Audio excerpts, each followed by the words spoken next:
Gabriel Cluzel, vous voulez réagir au propos peut-être de Karim Alloum ou bien Oui, de ceux de Marine Tondelier qui parle de congé climatique. Ouais, elle est en Pardon, faveur mais d'un c'est congé quand même climatique. une réflexion d'une urbaine qui se travaille dans le secteur tertiaire, dans un bureau. Parce que vous croyez que les agriculteurs, ils peuvent prendre un congé climatique et là, les moissons sont plus précoces du fait de la température. Il n'y a pas le choix. Faut aller faire les foins, faut aller. Donc, ils s'adaptent en réalité. Ils vont tôt le matin, tard le soir. Donc, il y a possibilité de s'adapter. Ils doivent un peu rigoler de nous entendre avec nos histoires de congés climatiques. Ils doivent se dire, eux, ils peuvent mettre une climatisation dans le champ, on met pas de climatisation, c'est pas possible. Donc, il y a quelque chose de très hors sol, je trouve, dans cette déclaration. Et quant à la SNCF, je préfère ne pas commenter. J'avoue que depuis quelques années, j'ai l'impression que tous les matins, il se passe un truc. Je sais pas, le chef de gare est enrumé, je sais rien, je sais pas. Là, il y a quelqu'un qui a le cafard, donc on part pas. Non, mais c'est un peu stupéfiant quand même, pardon. Et c'est vrai qu'il y a une inquiétude, il y a une... comment on appelle ça ? Le fait de jamais être sûr du train. Enfin, moi, je trouve que ça s'est vraiment accéléré. On sait jamais à quelle heure le train va arriver, à quelle heure le train va partir. Et c'est dommage parce que pour le coup, on parlait d'écologie. Il me semblait que le train, c'était quand même le mode de transport le plus écologique. On n'a plus envie de le prendre parce qu'on se dit finalement, je vais arriver à la bourre ou je vais partir avec 2 heures de retard. Moi, je vais rester coincé sur la voie. Moi, c'est vrai que c'est quelque chose qui me perturbe beaucoup actuellement. Alors que nous étions champions, nous étions en pointe justement sur toutes ces questions. Avant de revenir vers Gilbert Collard, Marie, vous nous appelez du Vaucluse. Bonjour Marie. Vous nous racontez que comme tout le monde, vous souffrez, mais vous avez la chance d'avoir la clim. Dites-nous tout, racontez-nous tout, ma chère Marie. Oui, bonjour à tout le monde. Merci de me recevoir. Bonjour, merci de me recevoir dans votre studio tempéré, je suppose, pour vous. Oui, absolument, absolument. Absolument, tant mieux. Il est tempéré. Il est tempéré. Bon, mais figurez-vous, Marie, qu'avant, on avait presque honte de dire qu'il était tempéré. C'est-à-dire qu'il y a une sorte de culpabilisation morale, que tu es dans la clim, tu dois être coupable. Non, en même temps, quand il fait froid, tu as bien le chauffage, ma chère Marie, n'est-ce pas, ma belle ? Oui, exactement. Et vous avez une piscine en plus, ma jolie. Voilà, écoutez. Non, mais... Oh là là. Alors nous, on n'a pas la piscine à Europe 1. Elle nous fait écouter la piscine. Mais vous faites un plongeon en direct, là, sur Europe 1 ? Voilà, je vous ai fait un plongeon en direct. Vous êtes en maillot de bain bikini ou bien une pièce ? Non, je vais vous dire pourquoi. Non, je suis en maillot de bain entier, je vais vous dire pourquoi. Parce qu'à côté, dans la propriété d'à côté, il y a des jardiniers pêcheurs qui sont en train de débroussailler et j'ai une pensée pour eux.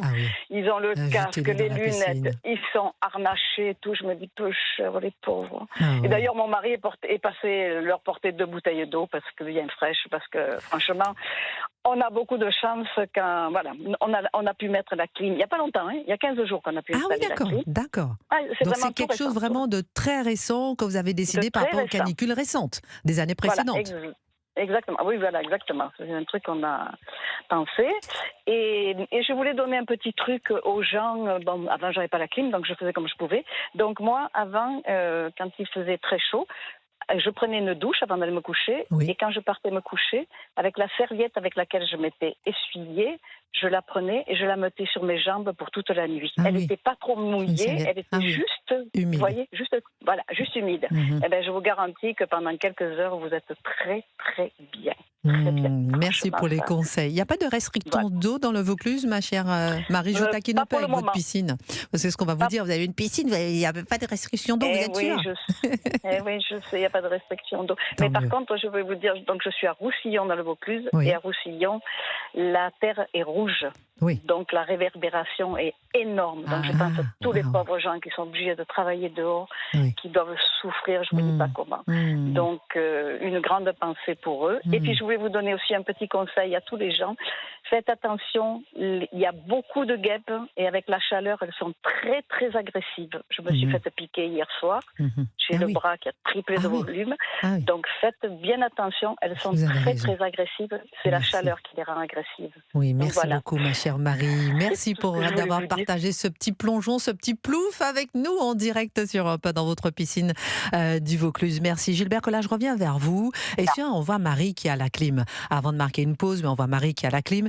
Et c'est intéressant de voir cette politisation. C'est pas la première fois, on en parle régulièrement, on en a parlé l'été dernier, on en parle à chaque fois qu'il y a un pic de... À chaque fois, on parle de la politisation de la climatisation. D'un côté, on a les écologistes qui sont contre. Marine Tondelier, effectivement, on l'a entendu, qui est contre. La France Insoumise, LFI, la gauche, contre. Jean-Luc Mélenchon, contre la climatisation. Une partie de la gauche, effectivement, Yann Brossat, contre la climatisation, qui ont proposé, Yann Brossat, il a proposé, par exemple, un plan volet. D'accord, mais pas de clim. D'un autre côté, on a Marine Le Pen, qui est clairement pour la climatisation du Rassemblement national. Éric Ciotti, qui sont pour un grand plan d'équipement, un plan massif d'équipement pour la climatisation. On a une partie de la droite, certains même commentateurs, éditorialistes soutiennent justement cette climatisation.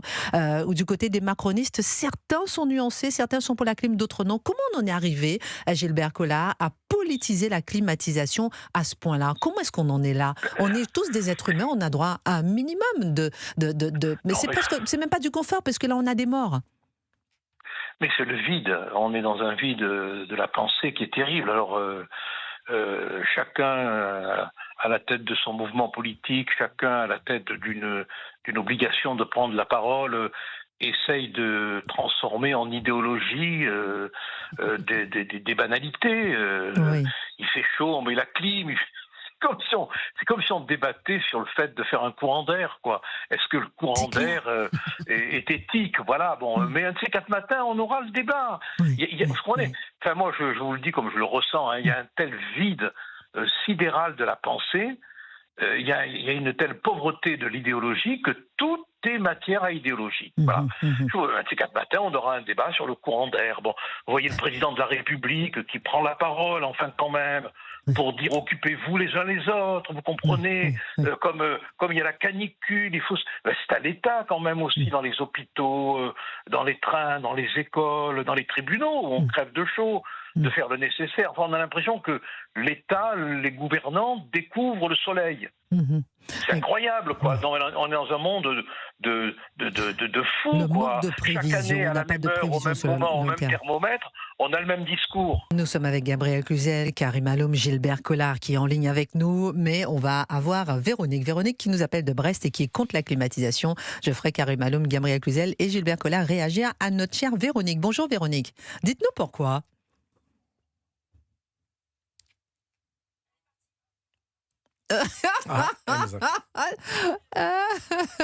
On va la rappeler, Elle a raccroché, c'était peut-être un peu long. Alors, écoutez. Allô, elle est là, ma Véronique. Ben alors. Mais oui, ça a coupé. Non, bon, ça a coupé, mais c'est nous qui avons coupé, c'est de notre faute. Mais à culpa, mais à maxima culpa. On va dire ça, ma chère Véronique. Alors, dites-nous, vous êtes contre la clim et on voulait absolument vous avoir. Allez, donnez-nous votre avis, dites-nous pourquoi. C'est sympa, ouais, parce que vraiment, quelquefois, je boue à vous écouter. Oui, parce que moi, je suis déjà pas d'accord avec vous, mais j'ai envie de vous entendre, ma chère Véronique. Racontez-nous, dites-nous. Mais absolument. En fait, la clim, je vais être courte. Il fait chaud dehors, il fait chaud dedans. Oui. On met la clim, qu'est-ce que fait la clim? Ça prend l'air chaud dedans, ça le remet dehors. Et qu'est-ce qui se passe? Il fait encore plus chaud dehors. Il suffit de passer, vous savez, devant un petit magasin, une supérette, n'importe quoi, passer devant la clim qui refroidit les petites supérettes. On se prend des bouffées de chaleur dehors. Moi, j'ai une tante qui habite à Lyon. Il faut marcher dans les rues de Lyon. Donc, une grande bouffée de chaleur. Qu'est-ce qu'on est? On est à côté de la clim d'une petite supérette. Donc, pour moi, la clim n'est pas la solution. La solution, c'est quoi? Pour moi, tout l'argent public, tout l'argent, les aides doivent passer dans l'isolation des bâtiments. Et la clim, c'est pour moi une fausse solution. C'est pas régler le problème, c'est pas refroidir. Ma tante à Lyon, quand je vais me coucher, je mets la main sur le mur, il est chaud. Voilà. Donc c'est l'isolation des bâtiments qu'il faut prendre en compte. La clim, ça n'est pas la solution. La clim n'est pas la solution. Gilbert Collard, vous voulez réagir, répondre à Véronique? Véronique, restez en ligne avec nous. Gilbert Collard. Oui, je suis là. Oui, je pense que la chaleur a donné un petit coup de mou à tout le monde ce matin.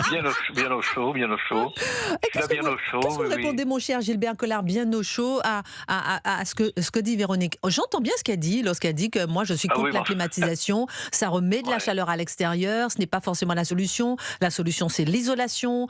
Et il faut avoir un plan beaucoup plus concret, effectivement, que la climatisation qui ne fait que reporter le problème, nous dit Véronique de Brest, qui est encore en ligne avec vous, qui vous écoute.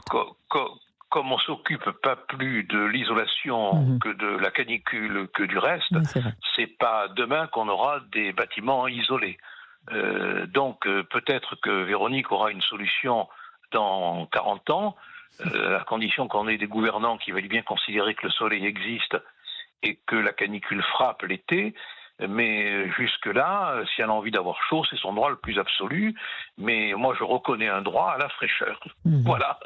C'est un conflit de droits. Elle a le droit d'avoir chaud. J'ai le droit d'avoir frais. Voilà. Donc, c'est bien d'entendre tous les avis. Gabrielle Cluzel, restez en ligne avec nous. Non, mais moi, je pense que je peux tomber d'accord avec notre auditrice. C'est Véronique, hein, c'est ça. Véronique qui nous appelle de Brésil. Elle n'a pas tout à fait tort. Non, mais simplement parce qu'il faudrait prendre le problème de plus haut. S'il y a des personnes âgées qui souffrent moi, je trouve qu'il faudrait leur installer de la climatisation. Mais le vrai sujet, c'est surtout leur isolement. C'est-à-dire que c'est comme les bébés, ces personnes âgées ont besoin qu'on s'occupe d'elles. Vous savez, on n'a plus soif, on n'a plus les mêmes réflexes, la sensation de soif quand on est âgé. Donc s'il n'y a personne avec vous pour vous faire boire, j'ai noté que celles qui décèdent en général au cours de canicules, ce sont des personnes qui sont seules.